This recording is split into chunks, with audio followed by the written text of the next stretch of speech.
You're listening to an Anazao Ministries podcast. Hello, Quantum Geeks. This is your pal, Quantum. We'll crack open a quantum beverage because we're going to have a quantum discussion. Because I heard somewhere that if you just put the word quantum in front of any other kind of word, it makes you sound smarter. So that's what we're going to do today.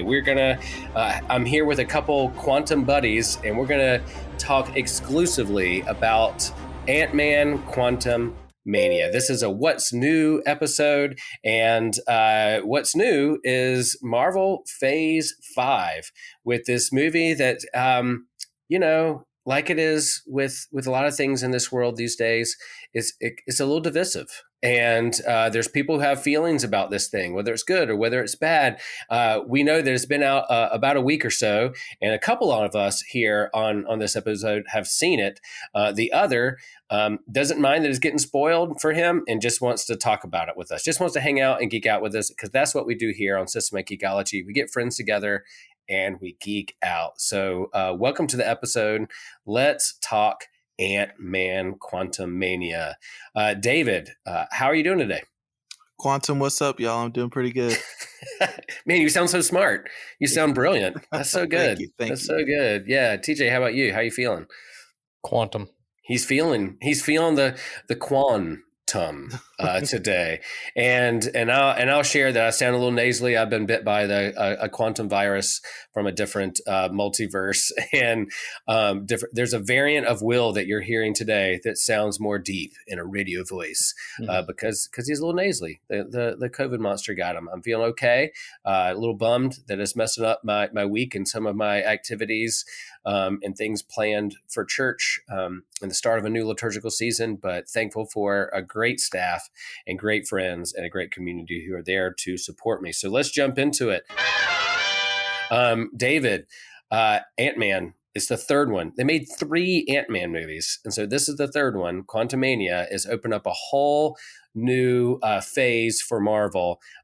What are your initial thoughts about this movie? I gotta say, when I walked out of the theater, I really enjoyed it. And then I realized that there were a couple things that I missed out on, like Luis. Where was he at? I needed somebody to recap everything that happened while the cameras weren't rolling. And but other than that, I've been a Paul Rudd fan since I saw him on Parks and Rec, so I just love anything with him in it. He's hilarious. He was full Paul Rudd too. I mean, if you like the character, if you like Paul Rudd, he was just in his element. I think there are comedic. It starts off with a comedic kind of song and jump in to like a sequence of what's going on in his life, kind of post in game and what's happening in his life, and he just leans super hard into it. The aspect of him caring for the people around him and kind of touching moments, it's all there.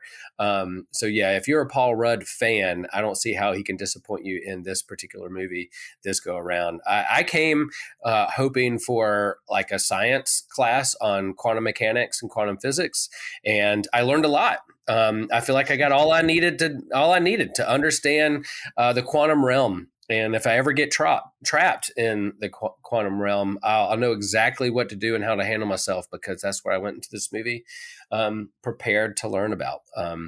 I'll share that I really liked it. I went in, my posture was, I want to go in and have fun. I knew that there were some critics that were already, before the movie was even out, kind of crapping on this movie and kind of down on this movie.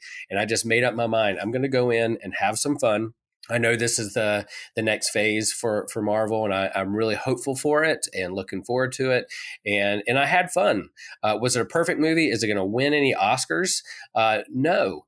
But man, the universe that they unveil and dive into, and the creativity and the imagination that went into this movie and the story they're telling, I had a lot of fun. And then we'll talk more about like the villains and some of the reveals of those who are there in the movie in a little bit. But all in all, I had a lot of fun, and I really liked the movie. Is it my favorite Marvel movie of all time? Nope. But is it a good door opening to a whole new universe that they can go into in this next phase? Yeah. And I think it was a good start. TJ, you're the one who revealed that you haven't seen it yet. Yeah, But I haven't. so why haven't you seen it? And then you're here talking about what are some of your thoughts in the zeitgeist of pop culture of what this movie is generating out there in the conversation in the geek world. Well, it's kind of a mixed bag. Partially, I had forgotten that Quantumania was coming out. Also, don't quite feel like going to the movie theaters. I've got quite a few things going on. Mm-hmm. I gotta work on my gaming skills. I've got to read the Avatar book about Yang Chen. I started reading new manga, which is always a bad idea because I can't do anything else for a couple days until I finish it. And I'll get to it soon. Yeah. Okay. As soon as it's on Disney Plus, probably. Now you're not so that might be a little while, and I agree. There's a lot of geek options out there, and man, it is a good time to be a geek. We've talked about that before. So you're not a person who likes to watch trailers because you're like you don't want that to mess with your like preconceived notions going into a movie, but you're willing to be a part of this conversation today to talk about it to see what's coming because you're willing to be patient whether it comes on Disney Plus here in a couple months. Yeah. Okay. Yeah, the spoilers. That's not really. I just don't like trailers. Gotcha. Well, so this movie, I think I saw somewhere that like the audience rating on some like site said like 84%. So, people are like above average, a good steady B for the audience who goes to but the critic rating is 47. So it's like really, really mid for a lot of critics out there. Why do you think there's this kind of like distance and separation between like audience and like the everyday geek who goes to this, and then the critics? Why are the critics being so hard on this, David? Why do you think the critics are being hard on this one? So I think part of it is it's another run of the mill Marvel movies. I mean, back when you had Iron Man and Captain America, the First Avenger, and all that stuff, these really were new. But something happened after, I think around Guardians of the Galaxy or Thor Ragnarok, where they kind of like set the temperature for how all Marvel movies were meant to be after this point. And I think that critics are wanting to see films as opposed to another episode in the Marvel saga. And I'm not a film critic by any degree. I'm definitely one of the general audience members who just wants to go turn off your brain and have a few laughs and tie everything up nicely at the end of the movie.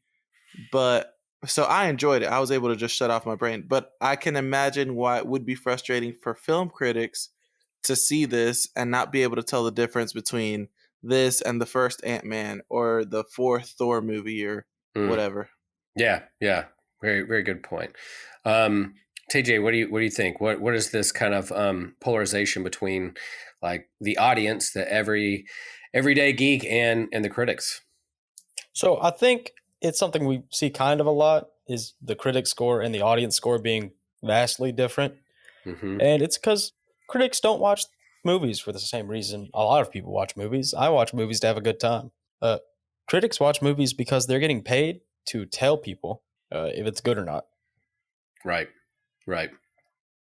Yeah, I guess it is a little different. And I guess I could say same thing for me. Like sometimes when even stuff that I like prepare for systematic ecology, I'm looking at it through a different lens about how I'm going to talk about this. What are some of the big stories and themes and questions that come to the surface that we can get into philosophically, theologically. So I take notes, I have my notebook out, I'm looking at it through a different lens rather than I'm just going to sit down and watch and go for it. So if you're being paid and you want people to click on your website and you got to keep the ads going and people come to your website, you want to have a new hot take. You want to be able to do that. So I guess you're right. If you're being paid for that. And I think there's probably a burnout from the superhero movie that a lot of people are feeling. A lot of geeks are feeling that. And I think critics are as well. They're coming, they want to see something new. They want to see something different. I mean, Endgame stuck the landing in that phase. It was just an incredible ending to a 10-year run of this continuity and end credit scenes that led you into the next big story. And so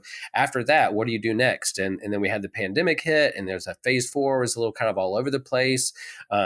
People were a little mixed bag on some of the stories that they were telling, and you don't can't blame the whole thing on the pandemic, but yeah, that kind of disjointed some plans moving forward. And now we're in a kind of a new phase here, and I think people are burnt out. And for me, I went in as a geek, excited to see what they could create new, but then also I was excited for a brand new villain, a brand new baddie. And I got it. I went in excited about Kang because I really like Kang from the comics. And whenever he shows up in the comics as kind of a final page villain reveal or the next nemesis for a story arc for Avengers or Fantastic Four or X-Men or whatever, I'm kind of like, all right, I'm there. What a neat, cool, different kind of villain. And man, he showed up. Jonathan Majors just acted his butt off in this film, and I loved him as the big baddie. I mean, the story, the plot line, isn't really anything new that we haven't seen before. It's a group of people sucked into another universe. They have to figure out where they are. They're like a fish out of water. They encounter some new aliens. They got to figure out how to work together to defeat the villain, and then they do at the end, and then that leads to the next one. All that wasn't anything different, but it was for me. What if Star Wars and Thor Ragnarok had a baby? This would be that movie. And I like both Star Wars and I like Thor Ragnarok. And so if they had a child together and created this movie, I'm like, cool. I like this kid and want to see how it grows up, becomes an adult, and what they're going to be in the world. So that's kind of where I am. And when I think about burnout, like there's some movies I'm like, man, I've seen this before. I'm kind of done. I could spend my time and money elsewhere. And I was kind of like that with me in comics too. I read a lot of comic books, and there are times when there's certain my favorite titles or favorite teams do get a little stale or I do get a little burnout. So I kind of take a break from it. I kind of put it down. I'm just like, well, I'm going to move on to something else. And then sure enough, a new creative team, a new artist, a new writer hops on board and takes over the title. And I'm like, oh, I'm interested again. They have another take. So if you are burnt out on these movies, you need to take a little break. Need to take a little sabbatical, go for it. No worries. Be like TJ and be patient. It's going to come to Disney Plus and you can watch it.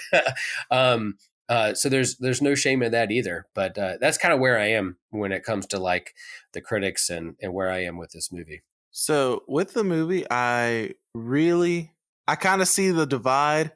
One place that I was really divided on was the visuals, because you said that it was kind of like a mix of if Star Wars and Thor Ragnarok had a baby. I was thinking it was like Guardians of the Galaxy mixed with there was one scene in particular that looked very reminiscent of Mad Max Fury Road. I don't know if you know the one I'm talking about. Okay, go for it. Which one was that? They were like in a it was early in the movie. They were in a vast like sandy expanse before they find the flying creatures and everything. And I was like, man, they were definitely inspired by Mad Max. And then it kind of transitions into Star Wars with like, the alien bar where they're trying to figure out the different cultures and everything. Yeah. And some of the new Star Trek, I don't know. It was definitely inspired by a lot of things. But visually, the movie was great mostly. I mean, the environments were beautiful. They were completely different in almost every scene. That one scene where there were, hundreds of Ant-Mans and hundreds of Wasps, and they all just come together into just the two of them. I got chills. That was so cool. Yeah, that was neat. Then you get to MODOK, and his CGI looked terrible. I mean, personally, all I could think of was Shark Boy and Lava Girl. When George Lopez's character, just that he was that floating head. I think George Lopez looked better in that movie from like 2005 than MODOK did in this movie. Yeah, that's go ahead, TJ. Yeah, I've seen that. That's pretty much the only thing I've seen from Quantumania, and I have to agree, he looked rough. And I'm wondering if that was on purpose. Like I know part of me it looked weird. It was jarring. It was spread out, but I'm wondering, because the rest of the film was so beautiful, and when you go into the quantum realm, we were joking about kind of quantum realm and quantum physics and quantum verse and all that kind of stuff. But like, you want it to be trippy, you want it to be otherworldly. You don't want it to be like, oh, we just landed on Saturn and here we are. But it's like, yeah, it is super trippy. Anything goes. Quantum mechanics and quantum physics, that's a different set of rules than like what we know of like Newtonian physics and what we're going around this world. So there's different rules that apply. And so you want it to be visually something you've never really seen before. And then he shows up and he was kind of like the comic relief. At first, it was like the big threat, the big weapon that can kill anybody, right? That's MODOK, designed for killing. But when they finally reveal who MODOK is from the other film, this other kind of villain, it almost becomes this comedic effect and comic relief. So that's what I took it as. It's like, oh, they're leaning into this is just, he's a joke. Yeah. When he has the mask on and looks like mean MODOK, oh yeah, wow, he could come after you. But when he reveals his face, you're like, yeah, that's really cheesy. Like, and I think that's on purpose. I could see that. It was like the moment that Kang was introduced, that very same scene, MODOK was reduced to nothing. Yeah. By Kang. Kang just kind of like tells him, all right, speak when spoken to. Just, I'm talking. Leave me alone. Yep. So, yeah. Mm-hmm. Yeah, very, very Vader moments too, like just throwing people against the wall, choking them out, using his hand at a wave of a hand kind of thing. The cantina scene, them in the bar, different stuff, different aliens. My wife leaned over to me, who doesn't read the comics, but definitely goes to all these movies with me. Leaned in and was like, "Oh, are we doing a Star Wars moment here?" And I'm like, "Yeah, this is definitely the cantina. This is definitely the cantina with all the different aliens." MODOK, man, he's been lifted up in different venues. But if you're a huge MODOK fan, you might be a little disappointed because of how he was treated in this. It's kind of comic relief. I feel like Kang we'll get more to him and kind of what he opens up for the universe. But there's another actor, famous actor, that was revealed in the cantina scene, who made his debut into the MCU. David, when that person was coming off the ship and walking down the ramp and you kind of his back, I was like, who is this going to be? Who are they going to reveal this to be? And TJ says he doesn't care. So I'm just going to say it. Like, then they show his face and sure enough, we have a Ghostbuster. Yep. That was... Bill Murray is in the MCU. He was trapped down there in the Marvel Cinematic Universe quantum realm, or however he is, and there he is. Like, he had a history with Janet from years earlier of her being trapped down there. They allude to the fact that they were lovers, and it gets kind of cringy around like her kids and husband or ex-husband, whatever. It got a little weird there, but he went full Bill Murray mode, and kind of the way he talks, the way he acts, the way he does comedy. I liked it. I was like, okay, I did not have that spoiled for me. So that other things I kind of somewhat knew about going in, but that I'm so glad that wasn't spoiled for me, because I was like, boom, I really love Bill Murray a lot. And there he is. Yeah, that was definitely a surprise. And it's not often that you get surprised by these big superhero blockbusters. Mm-hmm. But I liked his character.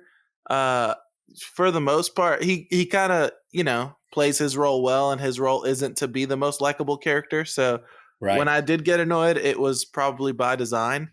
Mm-hmm. But other than that, I hope we get to see him again. I hope we get to see like all the people from the quantum realm again, maybe in like a kind of battle world situation. I don't know if you're familiar with comics in the sense of like, all the universes getting put together. I hope that, there's kind of a battle world situation in the future, which it seems that's kind of the direction that they're heading in. Yeah. And with, them revealing the title of one of the later movies being Avengers Secret Wars. Yep. I think that having all the quantum realm people integrated into the regular sized world people would be really cool if they do it in that way.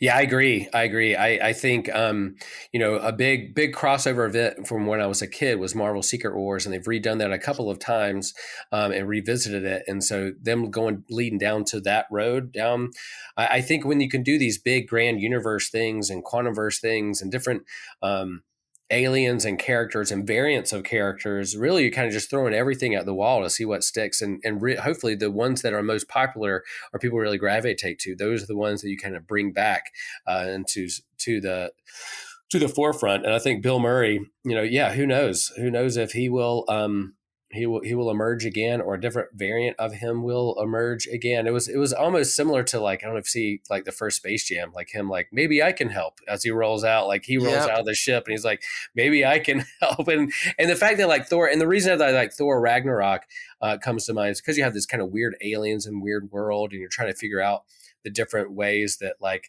that universe operates, in the same way with the quantum realm. And then you had Jeff Goldblum, who had this kind of weird character who's really leaning in to his own kind of persona in real life. And here you have Bill Murray hanging out, leaning into really what Bill Murray's persona is in real life too. So I thought that was a good aspect of the movie, and a lot of fun.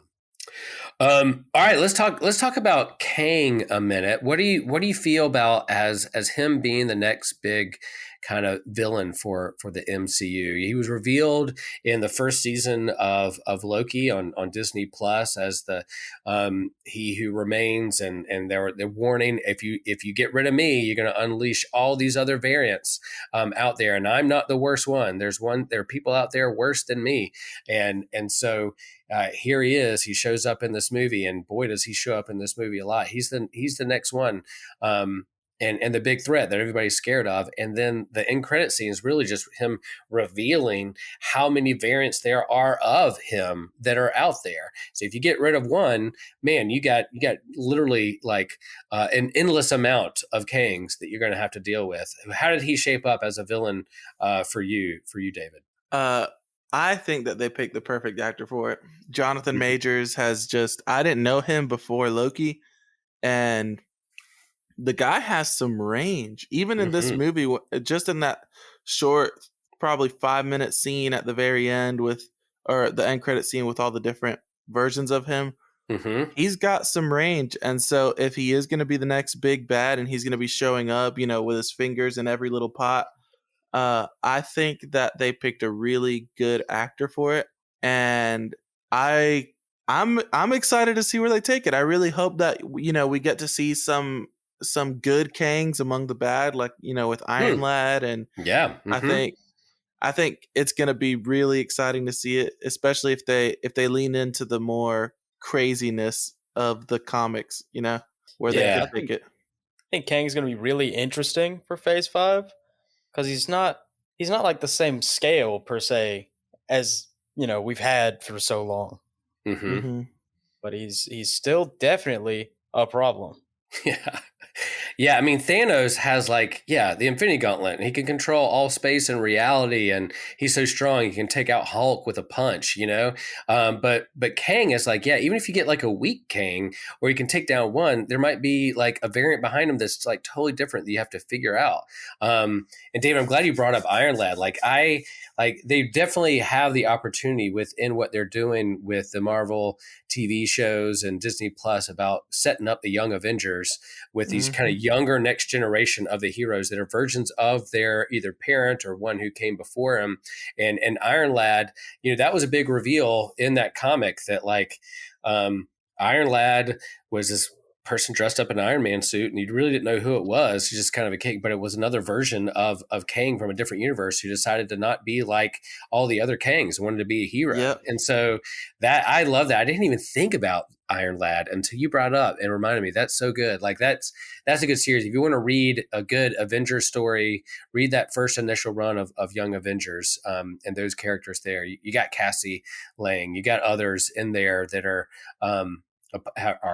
emerging in the kind of Disney Plus shows, but Iron Lad and Kang, that's good. I forgot about his what happened to him in the comics, so I'm gonna have to go back and read. That's good stuff. Yeah, yeah, really, really good. And it is like I think with the multiverse, what I like about it is that anything goes. I mean, everything in my life is structured, is ordered. There's rules to abide by, and rightfully so. But when you go into this comic book realm and this movie, if you open up the multiverse and you have these different variants, really you could just kind of, if something doesn't work, you could just try again with a different variant. Yeah. Or it opens up so many doors, and so you can really get creative, and that can also be tiring and exhausting for folks, but I think it does set up so much potential. I'm not jealous of the writers though.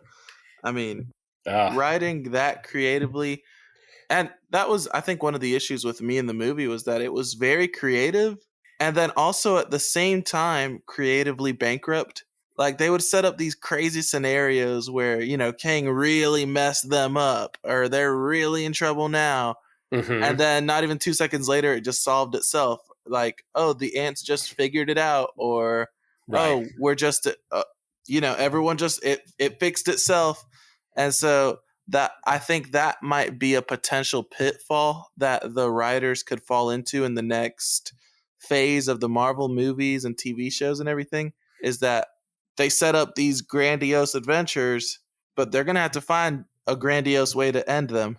Yeah, that's a good point. And I that will be my criticism of the movie, is that, like, yeah, the story beat and the plots aren't that complex, and it does seem like there's some easy outs there. I guess why I had fun with the universe itself and the different aliens, the creative, like the one thing was different from the other, and the comedy was my type of comedy, but just the potential that this opens up for the multiverse in this next phase is what I'm excited about. But when I go back and look at the movie itself and the different plot beats, it is pretty basic. It is pretty simple. There's some easy outs there for folks. Yeah, 100%. Yeah, I just can't wait to have 10 or 11 movies where it's just Kang. Everybody's fighting Kang. They're all different. Yeah. Yeah, and it seems like that's what they're gonna do. And Jonathan Majors, he's got some work to do. He's got a paycheck coming in for a while. Seriously. The end credit scene, the last end credit scene was really kind of a lead in to the next season of Loki on Disney Plus, and you had this guy called Timely, who is a whole different another version. It's not Kang, but like King from like 1901 or something. That's like maybe invented time travel with a nerdy professor with glasses and stuff. And I think that's a good callback because there is a it was Timely Comics before it became Marvel. There was this, so they're called back to what it was before. And so that's going to be pretty fun. I'm pretty excited about that season of Loki and what they could do for there, but that's what they're going to lead into. Not necessarily the next big Marvel movie. It was like, hey, if you want to find out what happens with some adventures with Kang and Loki, then here, you're going to want to watch the next season of Loki on Disney Plus. Well, there's a couple things here I wanted to lift up. I wanted to, as we go a little deeper here, what do you think is, I guess I was a little annoyed by it, but I see what they wanted to do. Janet Van Dyne was sucked into the quantum realm and then was brought back and never talked about it. And then Cassie was like, "All right, I want to go back. I think I found a way to get there. I'll send a signal," and that's really what brought him back. But she was like, "No, don't do that." But she never really told him. So you have this like issue of secrets. So what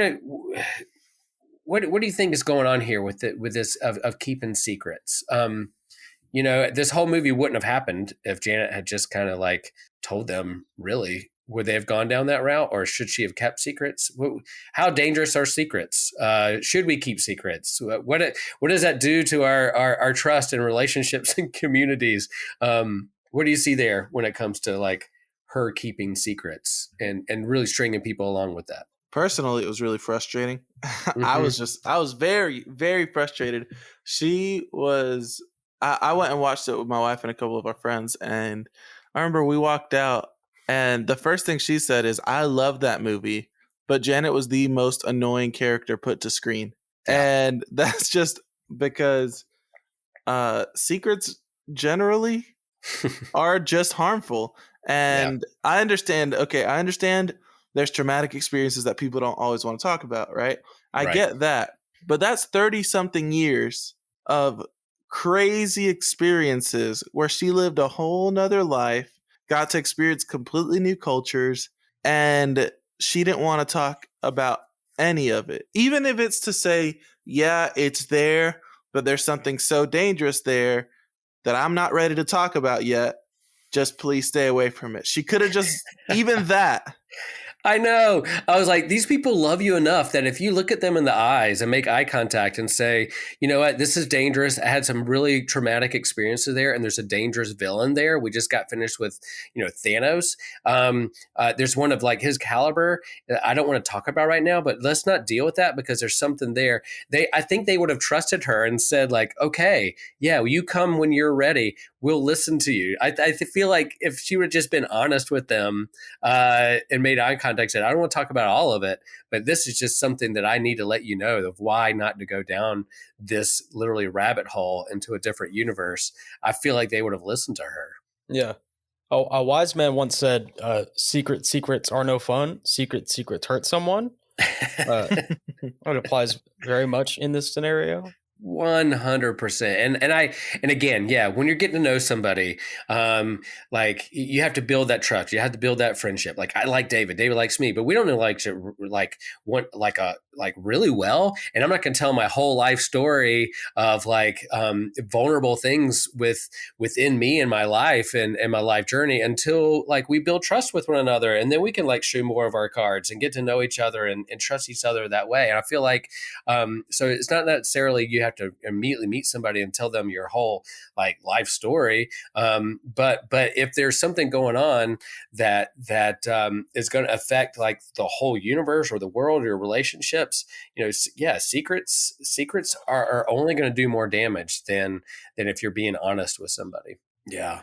Yeah, that was a frustrating part. And maybe that was right. And maybe that was meant to be too. Maybe MODOK was that CGI was meant to be cheesy and comedic relief on purpose. And maybe Janet was written in a way that, if you felt annoyed and you felt uncomfortable, then maybe you should have, because we need to be careful about our secrets and be more honest with one another. Maybe if you felt uncomfortable, good, because you're now understanding what they're trying to say. So what I'm taking away is that the critics are dumb and the writers are just geniuses working on a different level.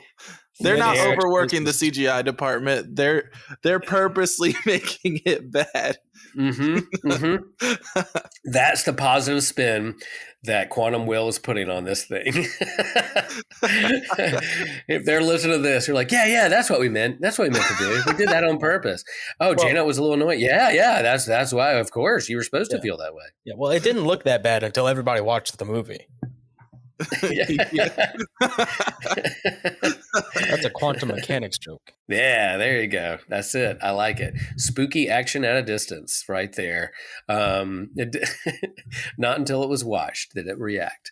And I think that there's a lot of lessons in here. It was fun. It was a lighthearted movie. There's nothing like earth-shattering about a new plot within a sci-fi or Marvel movie, but underneath the surface, like, let's think about our secrets and let's be more honest with each other. And if there's something really dangerous going on, and there's a villain out there, or something that's really harmful to others, or a system that's hurting other people, let's be honest with it. And sometimes honesty hurts, but it also sets you free. And so that's what I was taking out of that movie.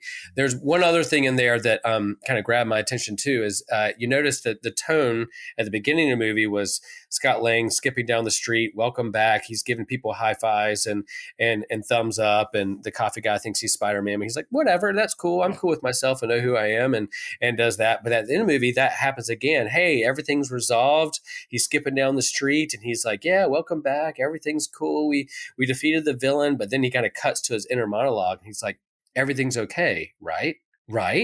Everything's fine. We did solve it, right? Everything's cool, huh?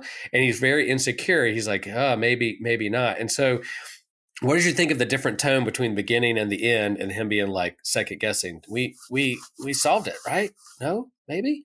I loved it. I thought it was a great way to end the movie. I think it would have been a better ending had they been stuck in the quantum realm, but that was a good note to end the movie off on, because, he's normally the the happy, jokey character, and then you Mhm. see him kind of having a panic attack where the music starts swelling, and all of a sudden he's in his head like he said that if we beat him, then tons of worse versions of him would show up and kill everybody. Did I just kill everybody? That he's dead, she's dead, that dog is dead because of me. And he was like, it's probably fine. I thought it was awesome.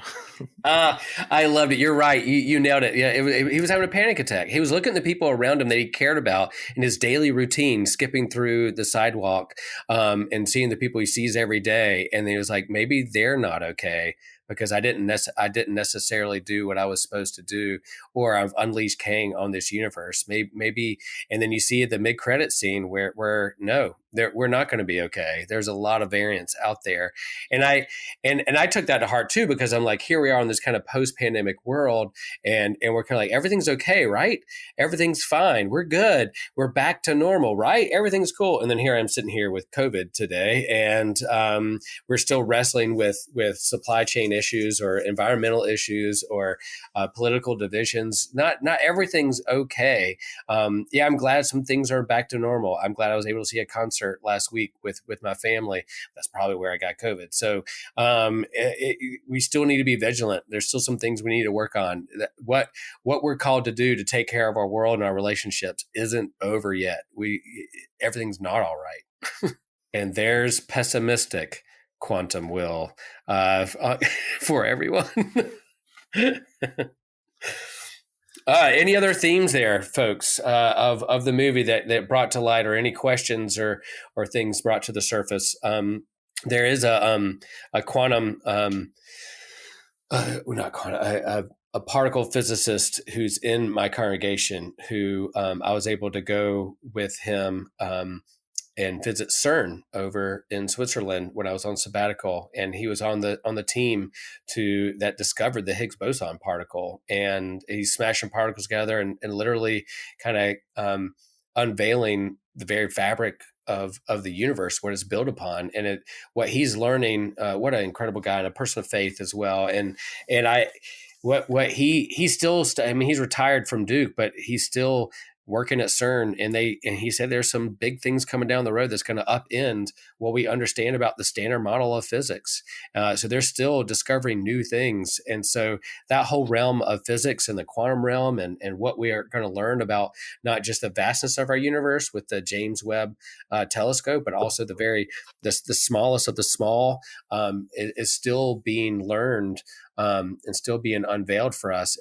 And so I can't wait to hear what they've learned next. So that it's out there. It's going to be fun, at least for me, for someone who geeks out on science. Anything else out there in the movie that brought to the surface for you? Let me think. Can't wait to see it. Yeah, I think you'll enjoy it, TJ, if you're not too critical. TJ, did we sell it? Did we lure you to want to see this movie perhaps in the theater if you find time in the next couple of weeks? Or are you still like, oh, I'm good, I'll see it. I will see it when it comes to Disney Plus. I'll probably still wait, but we'll see. If somebody wants to go to the movies, I'll be like, yeah, let's go see Ant-Man. Did the Bill Murray lure, did that help at all? Absolutely. I love Bill Murray. Okay. Yeah. I love zombie Bill Murray specifically. Yeah. I will say I did like seeing Ant-Man actually fight, you know? Like there was one scene there where I was like, okay, Paul Rudd can play an angry character. I like that. And I mean, you saw him like when he's regular size, he's just a regular dude who's not a very good fighter, and he was getting his tail whooped, but he knows how to use Giant Man as a weapon, and I thought that was really cool. So yeah, and training his daughter, like the grow from small to big, and the timing of that. Like he was like, "Here, let me show you. This is how it's done." She's like, "No, I got it. I have my own suit. I know what I'm doing." You know, like a teenager would do. I've been there too. Like I know what I'm doing. You can't tell me what to do. But he's like, "No, let me show you. I have some experience here. This is what's going on." And seeing him really fight and solve some problems, and the way they play around with like the amount of ants, and like you said, that was a pretty incredible. Where he's there and he's like all these versions of himself, and they have to crawl up upon one another and lifting each other up to the top. is pretty cool. Yeah, I thought that was good. And who knows, there might be 1,000 different Wills out there, different variants who, maybe they can support me and maybe I'm Will Prime. I'm hoping I'm Will Prime and can lift me to the top. Maybe one of them works at Baskin Robbins. Yeah. Maybe one of them works at Baskin Robbins, or maybe one of them didn't get fired from Flip's Barbecue when he was high school and ended up owning a barbecue place. One of them became a pro surfer, one of them never lived at the beach, but lived in the mountains, became a mountain dude. I don't know. Yeah. There's so many different variants of Will out there. Fun movie. I suggest to go see it. Go in with a good posture of wanting to have fun. It doesn't mean you can't think critically. There's probably parts you may roll your eye at or think the plot isn't too deep, but I don't think it's meant to be. But it is opening a door to a whole new phase of the MCU, and I'm looking forward to the slate and what they have going on for it. David, what would be your audience rating of this from 1 to 100? If we're going to do like the Rotten Tomato version, what would you give it? Oh gosh, I will say a 73.2. Nice. There you go. That is good. That is good, folks. I lived off 73.2s when I was in high school to get me to the next grade. So I would be happy with that. I'm up there. I'm closer to 80%, because of just the Kang factor and just the whole cool, like the surrealness of this particular universe and the aliens and the ships. And man, that's how you get me, man. If you can do some real creative, different alien and species. And we didn't even talk about, like, if you're fans of The Good Place, Chidi is in this movie. Chidi from The Good Place is in this movie as an alien who has pretty cool telepathic powers. So, man, yeah, I'm bumping up to 81 because Chidi's in it. There you go. I forgot about that. So that's where I'm landing. And then, TJ, how would you rate your audience rating of this particular episode of Systematic Ecology? This episode, I'm going to give a solid 90. I'll give it a 90. Yeah. It's the worst episode we've ever done. That's right. All our other episodes. I mean, we're up to 148 episodes or something, like almost close to 150. And so if all of them are better than 90%, listeners, if this is your first episode, you need to go back and listen to those. So the worst episode we've ever done at 90. That's pretty awesome. I feel pretty great. We have to up our game next time, but man, we're doing pretty good as a podcast. If that's the case. Yeah. Nothing but positive things from me over here. Yay. We wouldn't expect anything less from TJ. Well, thanks, y'all. Let us know what you thought of Ant-Man. Hit us up on Facebook. We're on Instagram. We're on Twitter. Let us know what you think of Ant-Man. What did we get wrong? What are you disappointed about? What did you really like? I'm sure there was a scene that we forgot about that you're like, why didn't you talk about that? Let us know. Go to our website, message us, hit that host tab, hit the episode tab, find out what episode that we did that got a 94 rating. Out there. I'm sure it's out there. Go find it. And then also we have a YouTube page. We want you to hop over to YouTube, find us, subscribe, like, share. We have just a couple of videos up there right now, but we hope to have more in the future, more live streams with the whole host and gang of geeks and Priest to the Geeks there. And so go hop over there and join up, sign up. It's going to be fun. And I just want to share with everyone, as we do at the end of every episode, I just want to let everyone know the geek in me honors the geek in you.